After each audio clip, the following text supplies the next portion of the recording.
Amen. Wir starten jetzt gerade ins Sunday Night Studio mit dem Andi Los. Hallo Andi. Schön bist du da. Wir freuen uns, dich mit Fragen zu bombardieren. Und zwar werden wir ihm heute oben Fragen stellen zu seiner Predigt, die er heute Morgen gehalten hat. Und für das brauchen wir dringend eure Hilfe, weil es ist ein mega grosses und auch persönlich und wichtiges Thema. Und wir haben darum auch recht breiten Rahmen, extra viel Zeit drin geben, dass ihr eure Fragen aufs Slido stellen könnt und dass wir auch wirklich auf diese Fragen eingehen können und dass der Andi die Fragen beantworten kann. Yes. Also wir wissen nicht, wo es angeht heute oben. Es kommt auf euch drauf an. Ja. Andi, du hast heute Morgen über Vergebung predigt. Ein riesiges Thema. Jetzt zur Einordnung, wir sind ja gerade in unserer Gebetsserie. Seit Anfang Jahr haben wir viel über Beten predigt und gehört und jetzt haben wir die zweite Staffel angefangen über das Vaterunser. Und wir sind schon durch verschiedene Sätze durch. Vater unser im Himmel, geheiligt werde dein Name, dein Reich komme, dein Wille geschehe, wie im Himmel so auf Erden. Unser tägliches Brot gib uns heute und heute kommt und vergib uns unsere Schuld, wie auch wir vergeben unseren Schuldigen. So gut. Also, falls ihr irgendeine von diesen Predigten verpasst habt, jetzt wisst ihr, in welchem Kontext Ihnen der Andi heute da ist. Und falls ihr irgendeine von diesen Predigten verpasst habt, könnt ihr sich alle nachschauen auf dem YouTube. Genau. Genau, da findet man die alle.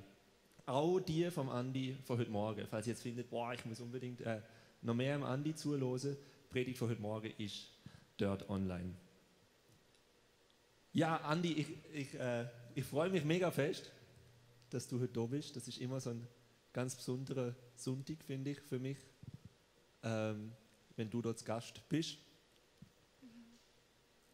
Und du hast heute Morgen das schon gesagt, aber wir sind jetzt gerade durch die einzelnen Sätze durchgegangen, die einzelnen Bitten, die da in dem Vaterunser kommen.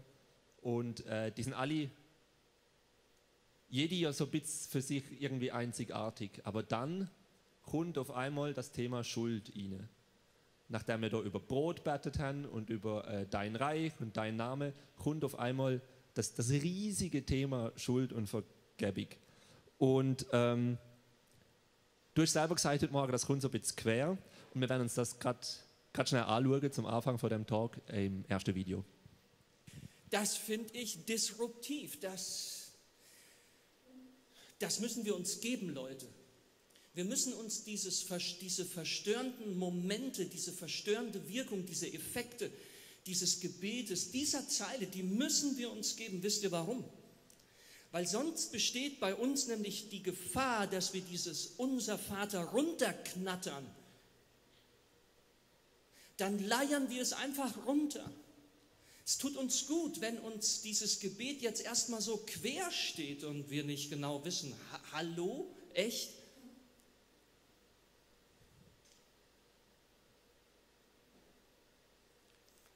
Jesus fordert von uns nämlich keinen Kadavergehorsam. Er will, dass wir mit ganzem Herzen dabei sind. Und wenn ich ein Ziel verfolge mit dieser Predigt, und zwar auch mir selbst gegenüber, ich predige heute Morgen mal wieder mir selbst, aber auch euch gegenüber, egal hier in der Halle oder wo immer du gerade bist, ein Ziel, ich würde gerne, dass wir dieses Gebet nicht herzlos runterleiern, sondern dass wir mit ganzem Herzen und mit ganzer Liebe wieder einen frischen neuen Zugang auch zu dieser verstörenden Zeile, zu dieser Bitte vorkommen. Ich will alles tun, dass sich dieses Gebet nicht abnutzt. Das ist ein ziemlich großes Ziel, das du dir gesetzt hast. Ziemlich mutig, aber schon im Ziel eigentlich eine sehr starke Aussage. Probieren oder sich dafür stark machen, dass das Gebet nicht abgenutzt wird. Und vielleicht auch der Begriff von Vergebung. Du hast einen ganz schönen Begriff gebraucht vom Kadavergehorsam. Was meinst du mit dem und was ist die Gefahr hinter so einem Kadavergehorsam? Wie können wir dort hinkommen und wie können wir es schaffen, nicht dort hinzukommen?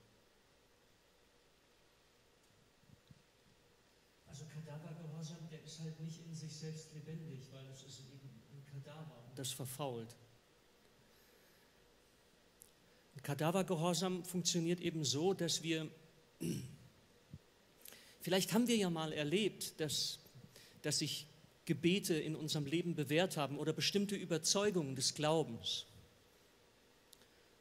Und dann schleift sich das irgendwann so ein und dann kommt so der Gedanke, dass wir etwas so absolut setzen müssen. Jetzt zum Beispiel, Jesus hat uns geboten, so zu beten. Und jetzt macht man da, ich finde, dass einerseits gehört das zum Glauben, dass wir auch weitermachen mit Glauben, auch wenn sich das mal nicht so dolle anfühlt, auch wenn wir vielleicht mal gegen den Augenschein oder auch gegen die Tatsachen unseres Lebens glauben, einfach weiter glauben. Und irgendwann löst sich vielleicht der Knoten, aber das darf in meinen Augen kein Dauerzustand sein. Und dann wird es ein Kadavergehorsam, dann ist das Herz nicht mehr dabei, dann ist die Liebe raus, dann ist der Geist der Liebe raus, dann wird es unlebendig und ich würde sogar sagen, dann fängt es eben an zu stinken. Das heißt, es wird faul und es breitet sich in unserem ganzen Glaubensleben aus. Und ich meine, dass die Christenheit schon immer in der Gefahr stand, an so einem Kadavergehorsam kaputt zu gehen. Also es geht mir nicht um Gehorsam. Gehorsam kommt aus Überzeugung, aus Liebe, aus Leidenschaft, aus Sehnsucht. Vielleicht auch aus Sehnsucht oder wirklich auch in Anlehnung an einen Menschen, der Gutes zu sagen hat und mir auch gut tut. Und ich vertraue mich ihm an. Ich tue einfach mal, was er sagt. Ich probiere es aus. Experimentieren, ja. Aber wenn das weg ist, Leute, dann würde ich sagen, wow, dann muss man Gehorsam selber drüber nachdenken. Und du hast eben in dem Video auch davon gehabt, dass eben das unser Vater dann wie abgenutzt kann sein, wenn man in so einen Kadaverglauben kommt. Und ich wollte fragen, was kann man denn genau tun, dass das unser Vater eben nicht abgenutzt wird? Also hast du wie Punkte, die einem dabei helfen, dass man das dann nicht einfach nur abkostet, sondern einem wie bewusst ist, was man sagt und das eben voller Überzeugung und auch Freude. Also Patentrezepte bin ich immer natürlich, was heißt natürlich, bin ich vorsichtig, weil sie sich, für mein Leben gibt es das auch nicht und immer wenn ich es zwanghaft gesucht habe, ist eigentlich nie gut gegangen. Aber ich würde gerne Folgendes sagen. Viele Leute sagen, dass der Begriff Religion von dem lateinischen Wort religare kommt und das bedeutet rückbinden. Das heißt, ich glaube, dass wenn sich ein Gebet abgenutzt hat oder eine Glaubenspraxis, so ein Text wie das Unser Vater, dass wir es zurückbinden. Woran? An unsere Erfahrung. Das ist mir wichtig. Wenn ich dieses Gebet bete, aber es bewährt sich überhaupt nicht mehr in meinem Leben.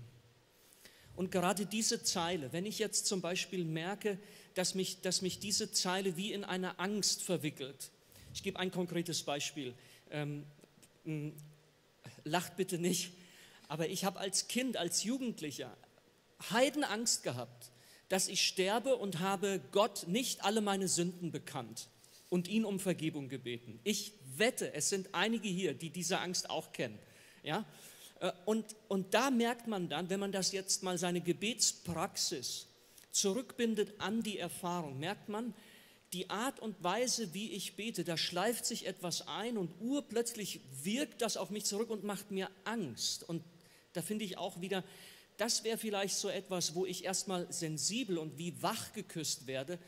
Hallo, was ist denn da los mit meinem Gebet? Und ich erinnere mich einfach in meiner Studienzeit, da hat mein Professor, der hat solche Tendenzen bei mir festgestellt und hat gesagt, Andreas, it is not a sin not to pray. Also Andreas, es ist keine Sünde, wenn du nicht betest. Und auch ich habe manchen Leuten schon gesagt, vielleicht solltest du lieber mal aufhören zu beten oder dieses besondere Gebet zu beten und binde es einfach mal zurück an deine Erfahrung, weil Gott hat, glaube ich, 0 Probleme damit. Wow. Punkt 1, wo wir da festhalten an dieser Stelle, das Ziel oder die Vorsicht vielleicht auch vor dem Gebet dass ja oft schnell eben, gerade unser Vater, wo schnell so ein liturgisches Element bekommt, so ein liturgisches Ableiern, nicht abnutzen lassen. Und vielleicht gerade noch ein Satz. Es gibt auch eine andere Erfahrung, gerade weil du Liturgie sagst. Es gibt Zeiten in meinem Leben, da bin ich so froh und dankbar und glücklich, dass es Worte gibt, die original von Jesus kommen, die über die Jahrtausende überliefert worden sind. Und ich lasse mich fallen in diese Worte, weil ich wäre total überfordert jetzt, ein eigenes, kreatives Gebet, was mich dann auch selber noch berührt, hervorzubringen und was weiß ich. Ich bin einfach am Ende, ich bin müde, und ich bete dann zum Beispiel auch mit Vorliebe dieses Unser Vater, einfach in der Gewissheit, in der Sehnsucht, ach, wenn sich das bei mir jetzt auch bewahrheiten und bewähren könnte, so wie es sich millionenfach in den letzten Tausenden von Jahren, seit Jesus es zum ersten Mal gelehrt hat, bewährt hat. Stark. Wir werden noch einen anderen Punkt für heute Morgen rausheben und für das gerade das zweite Video schauen.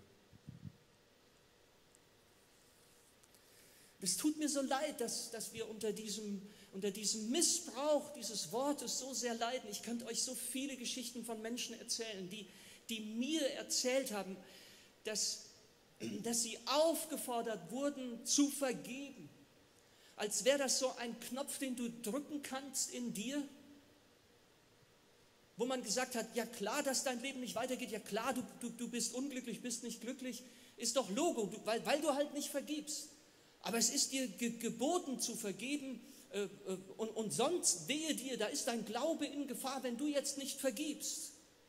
Da wird ein irrsinniger Druck aufgesetzt. Man lässt sich überhaupt kaum Zeit, bis dass Menschen mal an den Punkt kommen, um Vergebung zu bitten, aber auch bis dass Menschen an den Punkt kommen, um Vergebung zu gewähren. Genau, da sind wir beim Missbrauch von Vergebung. Das ist, ich finde es mega traurig. Und ich wollte wie fragen, hast du ein konkretes Beispiel von einem Missbrauch von Vergebung? Und ja.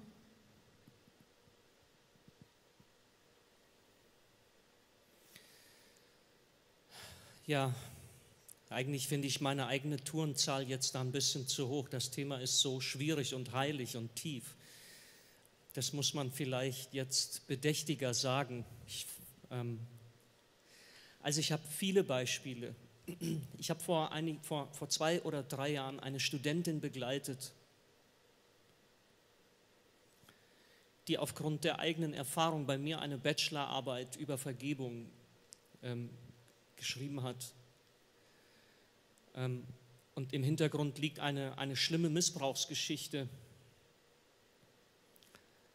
Und was sie mit diesem Thema erlebt hat, war auch nicht schön. Ich weiß, dass Menschen immer wieder aufgefordert wurden, einerseits wirklich auch zu vergeben, obwohl sie noch überhaupt nicht an diesem Punkt waren. Und je schwerwiegender der Schaden ist, der Missbrauch, egal jetzt wie dramatisch, aber je schwerwiegender es ist oder je tiefer es bei dir geht, ich glaube, desto behutsamer müssen wir damit sein, einem anderen Menschen nahezulegen, dass jetzt doch unbedingt mal dieser Schritt der Vergebung dran wäre, damit er oder sie sich dann weiterentwickeln kann.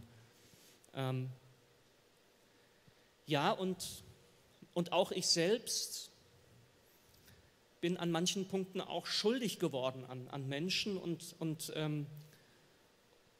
wenn man dann den Eindruck hat, dass die Person, die ich um Vergebung bitte, mir nur vergibt, weil Jesus es geboten hat.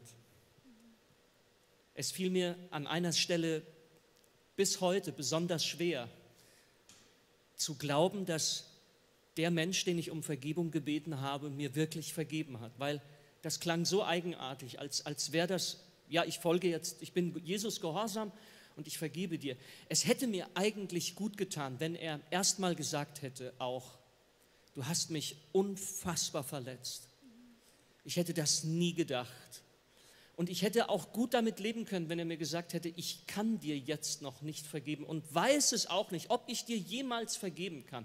Und wenn man dann aber sagt, aber weißt du, was ich für dich glauben kann, dass Jesus dir vergibt. Und vielleicht genügt dir das auch jetzt, dass du von mir direkt keine Vergebung, aber wir glauben beide an Jesus und an Gott, einen Gott, der gerne vergibt. Und vielleicht ist das dann auch ein Weg, dass dieser Mensch dann auch wirklich Vergebung sprechen kann. Und das ist keine Kritik an diesem Menschen. Es ist nur, es fühlt sich sehr komisch an, wenn man den Eindruck hat, da vergibt einer einfach, weil er den Eindruck hat, er muss das jetzt. Bitte nicht, bitte nicht. Also lasst euch nicht so missbrauchen an diesem Punkt von Vergebung, lasst euch da nicht pushen und tut das auch anderen nicht an.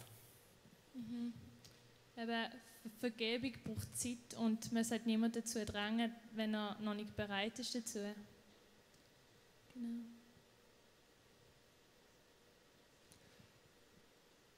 Die Fragen sammeln sich da schon.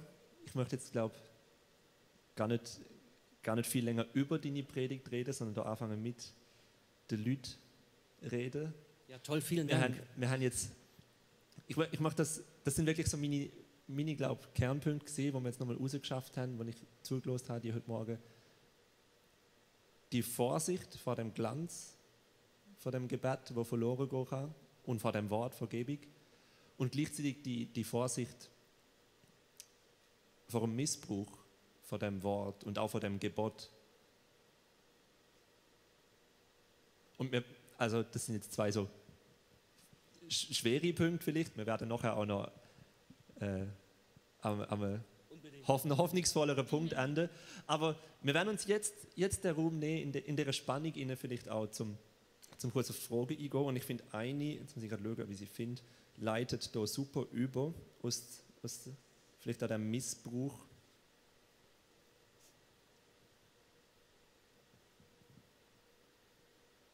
Du sagst ja, du hast das schon gesagt mit dem Knopfdruck. Wir fordern manchmal Leute auf, zu vergehen, als wäre es einfach so und dann wäre es erledigt. Und da ist eine Frage im Slido, die ist, was braucht es, damit ich vergeben kann?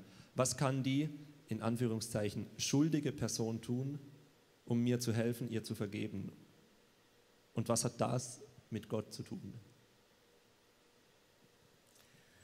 Ach, ist das eine schöne, tiefgehende Frage.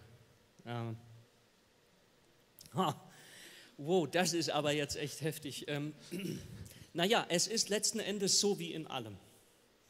Ich glaube, die Gefühle spielen hier ganz, ganz wichtig eine Rolle, weil das Witzige ist ja, wenn du sagst, ja, drück doch mal den Knopf, dann appellieren wir ja eigentlich an den Willen. Du musst dich halt jetzt mal entscheiden zu vergeben. Also den Satz habe ich so oft gehört, als wäre Vergebung ein Willensentscheid. Die Geschichte ist da ja ganz einfach. Du kannst in deinem Kopf, in deinem Denken kannst du wissen, dass jetzt Vergebung dran ist. Und zwar Vergebung dran ist, ganz stark ja auch in erster Linie für mich selbst. Denn Vergebung befreit ja auch in dem Moment, wo ich ja Vergebung ausspreche und schenke, lasse ich ja einerseits den oder die Person, die mich geschädigt hat oder an mir in irgendeiner Weise schuldig geworden ist, die mich verletzt hat auf tiefste Weise, sodass das nicht mehr wieder gut zu machen ist, ich entlasse sie ja auch wirklich aus ihrer Schuld. Ich sage ja, von mir hast du nichts mehr zu fürchten, dass ich dich da jetzt weiter in der Gefangenschaft deiner Schuld halte. Ja? Aber ich entlasse ja nicht nur ihn aus diesem Teufelskreis, ich entlasse ja auch mich, weil ich bin ja das Opfer. Ja? Und wenn das jetzt ein Leben lang zwischen uns steht, weiß ich auch persönlich aus vielen Gesprächen mit Menschen, dass diese Opfermentalität, also die ist übel, die macht uns krank, die schickt uns am Ende voll in die Depression. Also, ich setze nochmal an, jetzt kann das ja sein, dass wir das alles wissen, wir wissen gerade ich als Theologe weiß ja sowieso, denke immer alles viel zu wissen, okay, jetzt kommt der Willensappell, aber wenn die Gefühle nicht mitspielen, was ist dann? Ja? Du weißt, du solltest die und die Diät machen, du willst das auch aus gesundheitlichen Gründen, dann steht dieser grüne Smoothie vor dir, den du dir da gemixt hast aus Brokkoli, Spinat und Kurkuma und I don't know what, und dann kommt der Moment, wo du das Ding runterkippen musst und jetzt kommt das Gefühl des Ekels. Ja? Ist es nicht so bei Vergebung? Und wenn wir jetzt mal die ganz schweren Dinge nennen wir, da ist mein Vertrauen missbraucht worden. Und jetzt kommt dieses Gefühl wieder hoch, diese Trauer, vielleicht auch der Ekel, alle diese Emotionen. Ich glaube, wenn die nicht irgendwie heil werden, du hast eben ganz am Anfang gesagt, Sehnsucht, wenn da nicht eine Sehnsucht nach Heilung uns ergreift, dass auch wir erkennen, dass auch wir fühlen, jetzt kommt der Zeitpunkt. Ich glaube, dieses Zusammenspiel, das ist schwierig, aber ich würde es jetzt einfach mal so dabei belassen, damit ich jetzt nicht minutenlang weiterrede.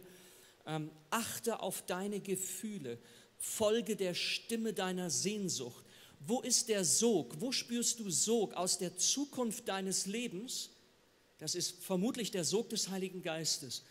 Und dann lass dich mal darauf ein und vielleicht fällt es dir dann in einem ersten Schritt mal, dass du sagst, ich bin von Gott geliebt, aber der mich da so geschädigt hat, so geschändet hat, beschämt hat, der ist auch von Gott geliebt. Und dann entsteht so eine erste emotionale Brücke auch wieder und das Gefühl der Liebe könnte dich an dieser Stelle weitertragen. Folgen wir dem Sog der Sehnsucht, vielleicht gerade beim Thema Vergebung. Amen. Ich habe jetzt hier noch eine Frage vom Publikum, wo darum geht, was ist, wenn man jemandem eben keine Schuld vergeben kann. Also vergibt uns Gott auch die Schuld, die wir anderen eben nicht vergeben können. Weil in der Bibel steht ja, eigentlich müssen wir zuerst jemandem vergeben, dass uns vergeben wird.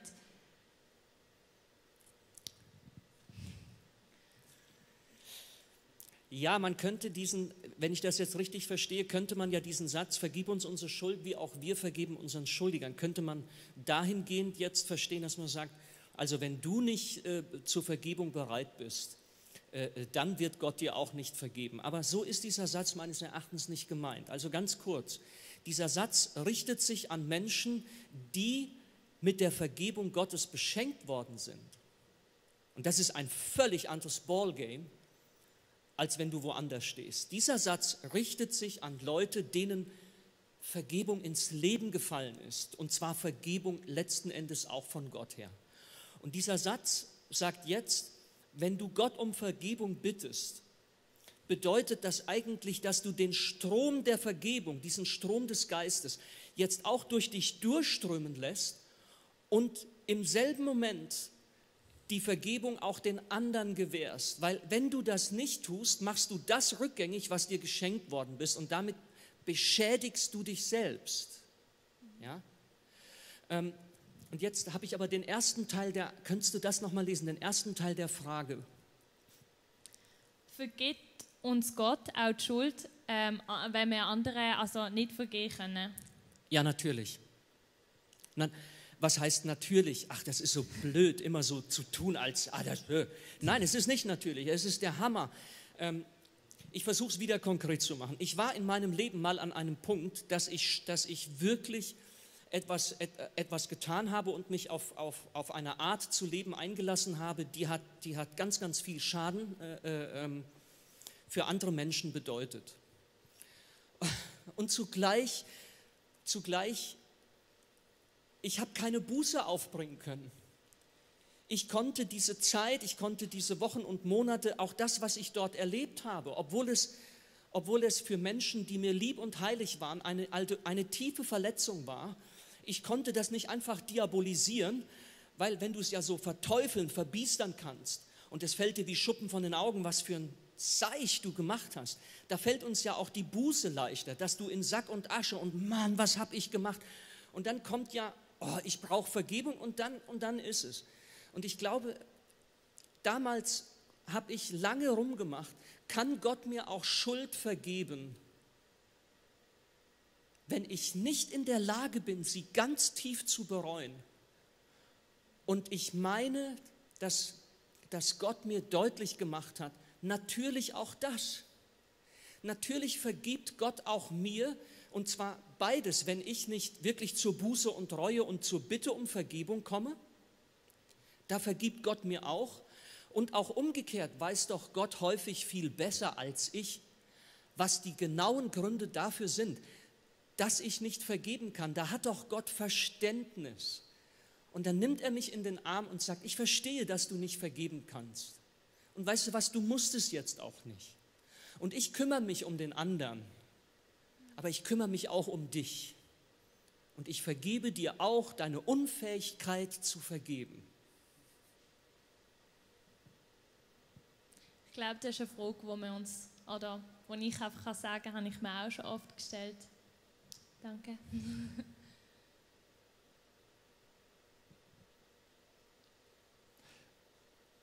Die nächste Frage ist ein bisschen ein Fokuswechsel. Sind in Gottes Augen alle Schulden oder Sünden gleich? Aus meiner evangelikalen Prägung würde ich instinktiv Ja behaupten, aber kann es irgendwie nicht verstehen.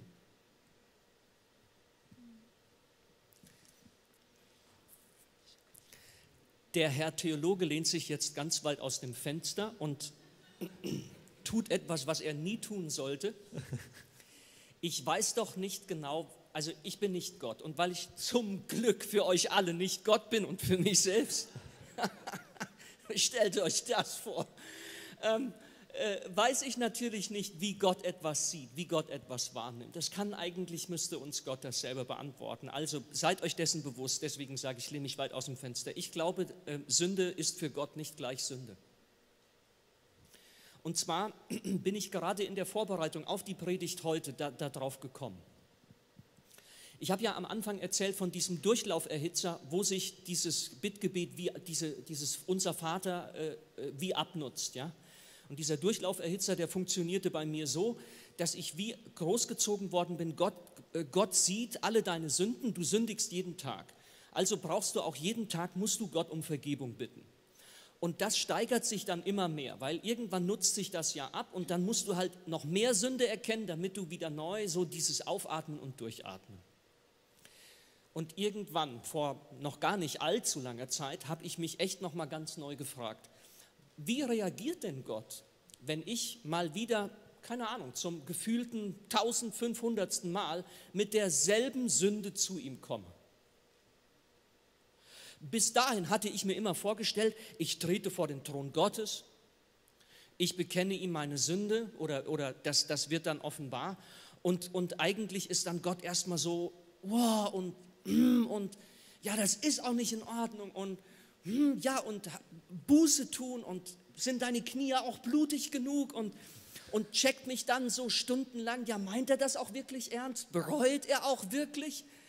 Und dann habe ich gedacht, wie menschlich kann man eigentlich von Gott denken? Der kennt mich doch. Der kennt besser, warum ich überhaupt gesündigt habe. Ich meine, oder ich weiß doch häufig selber gar nicht, warum ich eigentlich sündige. Das ist ja das Bescheuerte an der Sünde. Sie verbirgt ihre Wurzeln. Ich schnall die nicht, wirklich. Und ich schnall mich nicht. Also es ist zum Verzweifeln. So, dann habe ich gedacht, wahrscheinlich ist Gott relativ gechillt. Ich meine, hey, also keine Sünde meines Lebens wird ihn schocken können, oder? Hallo?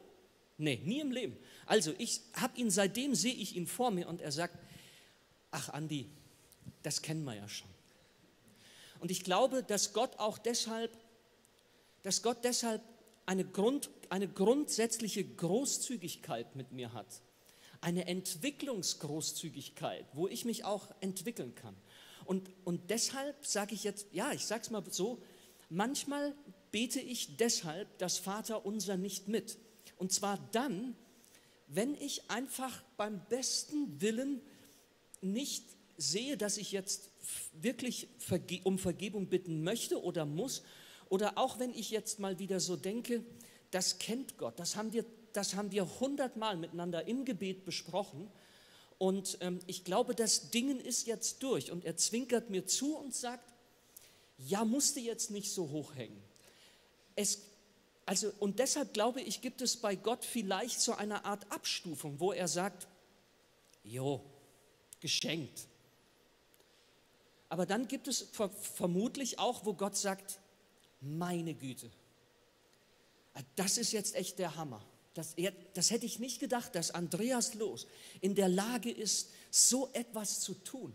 Und wo Gott dann nicht polternd und zornig, aber wo Gott sagt, es tut mir so leid, dass dir das passiert ist und lass uns drüber reden. Da ist was Schwerwiegendes geschehen und du hast jetzt Vergebung nötig.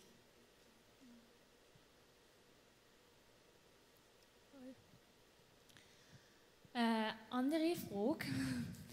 Ist es notwendig, eine Vergebung verbal auszusprechen oder kann man es auch wie einfach im Herzen denken, okay, ich vergib jetzt dieser Person? Macht es einen Unterschied, ob man es auch vielleicht dieser Person sagt, hey, ich vergib dir, oder ob man einfach für sich die Entscheidung getroffen hat im Herzen? Es gibt Situationen, da würde ich sogar raten, dass du nicht mit demjenigen redest, der dich um Vergebung gebeten hat. Das ist so ähnlich wie Traumatherapie.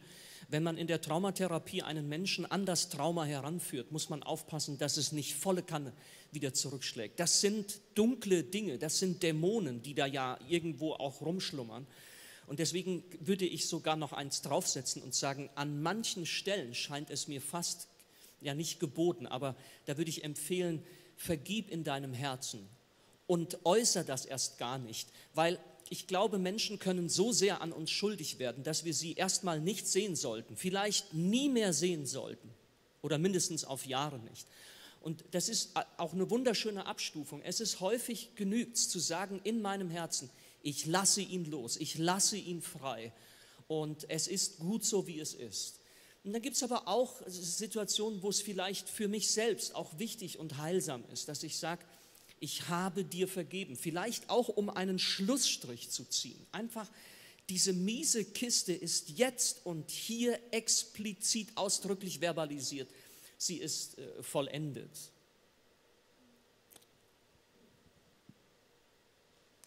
Spannendes Bild, quasi vom Aussprechen mit dem Verbildlichen und jetzt steht es da und jetzt, wow. Ja, es kann sogar, vielleicht das noch zur Ergänzung, es kann dann auch sein, ich meine, der Opferbegriff, also Opfer ist ja schwierig und ich bin vorsichtig, aber in gewisser Weise, wenn Menschen so sehr an uns schuldig geworden sind, dass sie es nicht mehr gut machen, dann sind wir ein Opfer ihrer Taten. Und leider passiert das milliardenfach und viel zu häufig. Und jetzt kann es auch ein gewisses Statement einer gesunden Stärke sein. Nicht, ich zahl's dir mal heim, ich stehe über den Dingen, ich vergebe dir. Nee, das meine ich nicht. Aber es kann durchaus gerade für Opfer ganz, ganz wichtig sein, dass sie jetzt, ich nenne mal dem Täter sagen, ich bin raus aus der Kiste. Das, was du mir angetan hast, hat keine Macht mehr über mich. Und jetzt kommt es aber nicht mit Gewalt, sondern es kommt mit der puren Liebe. Ich habe dir vergeben. Und wenn du das aussprichst, ist das ein wirklichkeitsschaffendes Wort. Du setzt damit eine neue, erlöste, freie Wirklichkeit, auch zwischen dir und dem Täter. Der wird dich dann, ab dort geht es anders weiter. Das kann für mich selbst vielleicht sehr wichtig sein, diese neue Freiheit auch auszusprechen und ganz bewusst in Anspruch zu nehmen. Also kommt es eigentlich wie auch immer voll auf die Situation drauf an, ob man es jetzt verbal machen oder vielleicht auch besser im Herzen. Eine weitere Frage ist, wenn jetzt ich jemandem etwas angetan habe und die Person kann mir nicht vergeben, aber ich bräuchte es wie, dass die Person mir vergibt, soll ich dann aufhören, die Person um Vergebung zu bitten?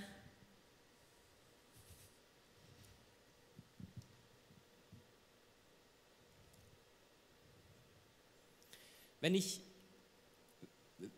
es erlebe, dass eine Person nicht in der Lage ist, mir die Vergebung zu schenken, um die ich sie bitte, glaube ich, dass es ganz wichtig ist, dass ich auch sie in der Liebe von Jesus Christus loslasse. Und diese Liebe bedeutet ja, dass ich weiß, dass Jesus in der Lage ist, Vergebung auszusprechen. Und zwar wiederum eine Vergebung über die Vergebungsunfähigkeit von dem anderen. Ja? Und für mich bedeutet das, dass ich dann versuche, auch so liebevoll wie möglich zu denken und auch zu fühlen, ja, dann lasse ich dich auch jetzt, ich mache dir keinen Druck und ich gebe dir Zeit. Vielleicht kann man dann sagen, ja, ich danke dir, dass du so ehrlich bist mit mir, dass du mir die Vergebung nicht gewähren kannst. Und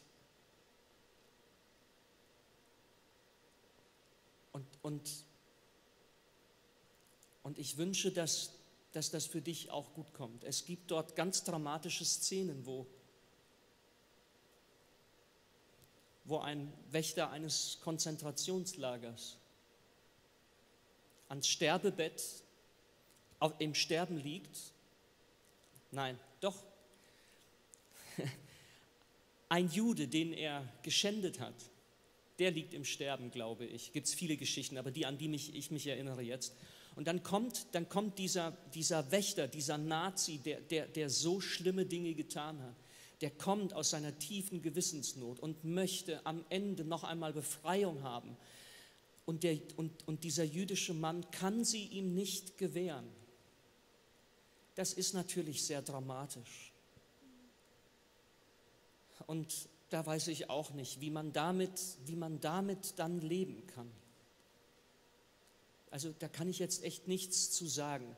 Das ist sehr, sehr schwerwiegend. Ich glaube, das ist schwer, damit zu leben.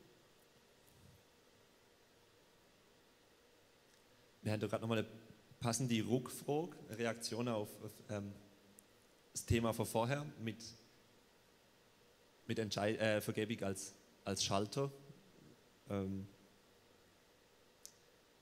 Ist Vergebung nicht ein Entscheid, den man immer fällen kann, wenn man sieht, was Jesus am Kreuz getan hat?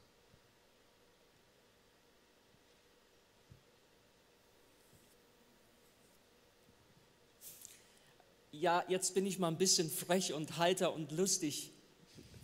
Vergib mir, liebe Fragestellerin oder lieber Fragesteller. Zum Glück bist du nicht Jesus.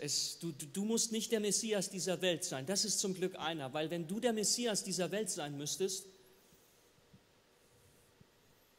das wäre für dich eine Überforderung. Und damit meine ich eben, Jesus bittet im Angesicht des Todes, Vater, vergib ihnen, denn sie wissen nicht, was sie tun.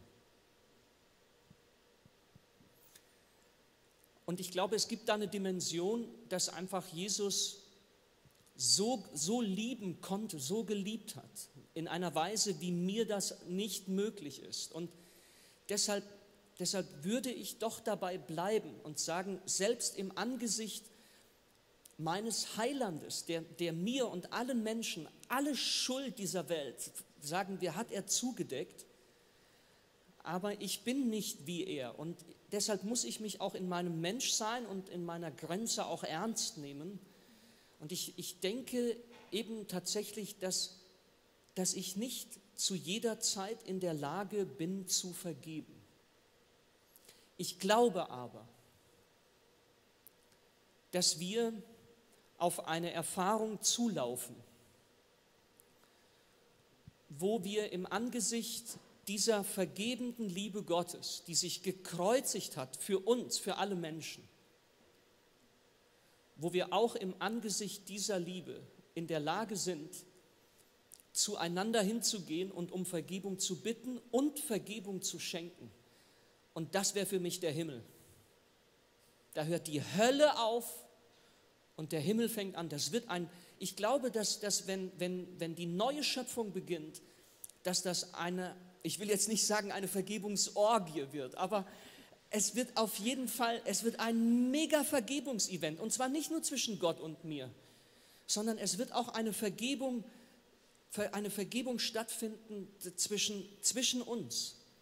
Und das kann ich mir gar nicht ausdenken, wie das sein wird. Aber ich stelle mir das dann so vor, dass ich mich zum Beispiel nicht mehr schäme. Ja? Es ist ja auch jetzt so, dass bestimmte Dinge nicht ans Licht kommen und es ist ja gut, dass ihr das gar nicht wisst, was da bei mir läuft. Aber diese Scham auch vor euch, die wird dann weg sein. Und umgekehrt auch. Also ich bin gespannt, wie Gott das mit uns hinkriegen wird. Aber meine große Hoffnung und meine Sehnsucht ist, dass wir eines Tages tatsächlich, so wie diese Fragesteller das jetzt gefragt hat, dass wir doch sagen können, doch, ich kann vergeben. Und zwar jedem und unter allen Umständen. Aber jetzt bitte noch nicht. Bitte habt Geduld mit euch selbst. Vielleicht müssen wir uns auch selber vergeben, dass wir nicht immer vergebungsfähig sind. Wow. Das ist ein schönes Bild, wenn alle sich einfach vergeben können. Das wäre wirklich mega toll. Da ist noch eine Frage zu etwas, was du vorher gesagt hast, und zwar, dass du manchmal auch Leute geraten hast, vielleicht mal jetzt nicht zu beten. Und die Frage ist das denn nicht wie ein Kontaktabbruch mit Gott, wenn wir aufhören zu beten? Wenn du uns eine Antwort in 3 Sätzen gibst, dann können wir nachher noch zum 3. Video kommen und dann irgendwann... Sehr gut. 3 Sätze gehen nicht. Der Ralf hat es letzte Woche in 2 geschafft. Ja. Es gibt einen Videobeweis von dem. Es ist Teil jeder gesunden Liebesbeziehung, dass sie von Nähe und Distanz lebt. Die Nähe und Distanz ist auch das Spiel zwischen Gott und mir und zwischen Gott und euch und zwischen Gott und dir. Es kann deshalb sein, dass Gott sich uns auch mal entzieht, dass er sich von uns entfernt, weil Gott merkt, dass unser Gebet toxisch geworden ist. Und dann entzieht er sich und dann merken auch wir es. Und das ist kein Verbindungs- oder Beziehungsabbruch mit Gott, sondern es kann ein unfassbar tiefer Ausdruck der Liebe zwischen Gott und dir sein, wenn du das toxische Gebet, also das Gebet, mit dem du dich selbst und deinen eigenen Glauben vergiftest, wenn du damit mal aufhörst. Das fühlt sich vielleicht nicht toll an, aber ich glaube, das könnte eine unheimlich wundervolle Erfahrung dieser Liebesbeziehung zwischen Gott und dir sein.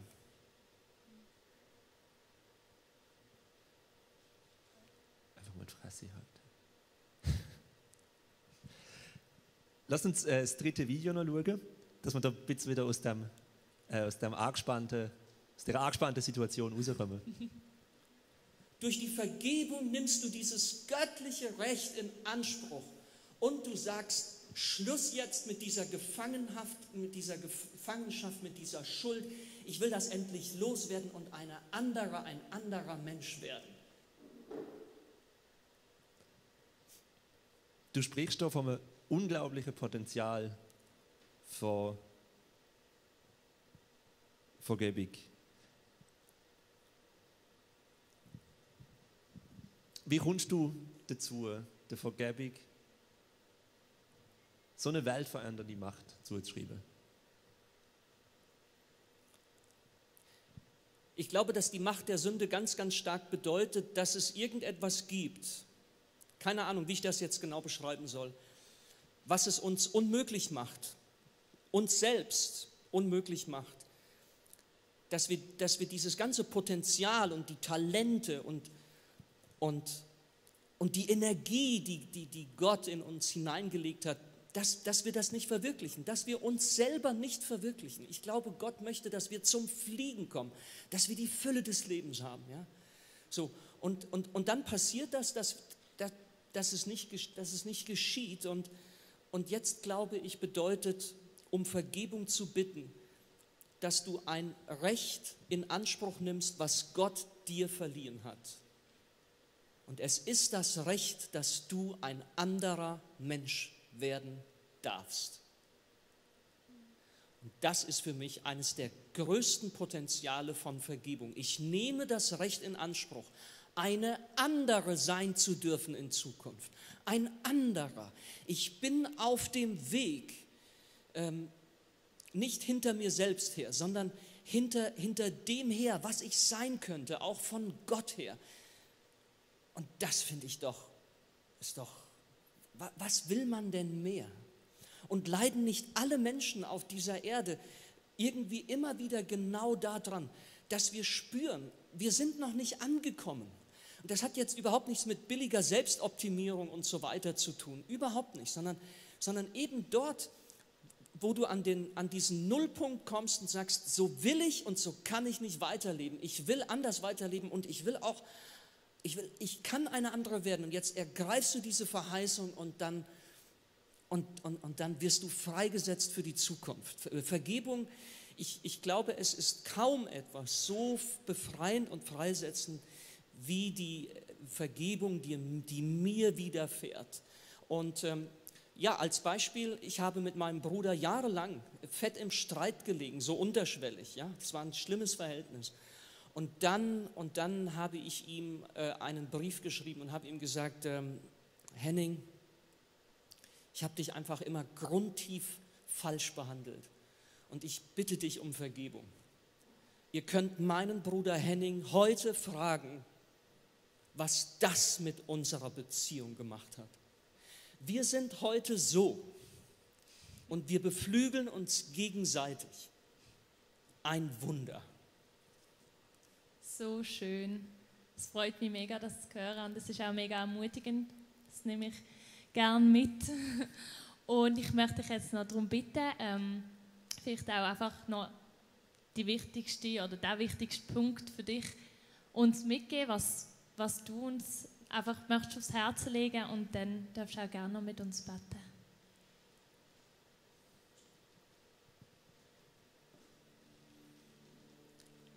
Lasst euch fallen in diese Wirklichkeit der Vergebung, die ihr im Vaterunser betet. Diese Wirklichkeit der Vergebung ist eine Wirklichkeit, die uns jetzt umgibt.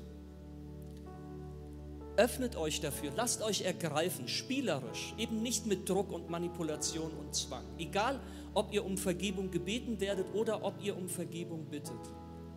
Haltet euch einfach dieser Wirklichkeit des Heiligen Geistes hin.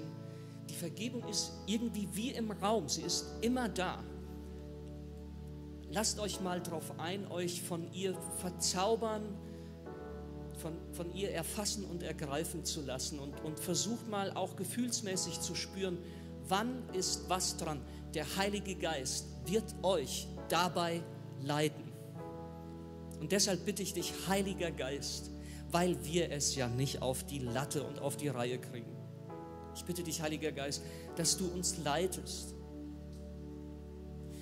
Dass du uns leitest in die Momente, in diese heiligen Momente hinein, wo Vergebung dran ist. Und auch, wo es dran ist, dass wir die Waffen strecken endlich und um Vergebung bitten, weil wir nicht weiterkommen. Heiliger Geist, ich hoffe auf dich, wir hoffen auf dich und wir halten uns jetzt in diesen Momenten auch dir hin. Ich bitte dich, dass du jetzt hier die Menschen auch an den Geräten, an den Bildschirmen einfach ergreifst, wenn es nötig ist, um Vergebung zu schenken oder um Vergebung zu bitten. Wir sehnen uns danach. Amen.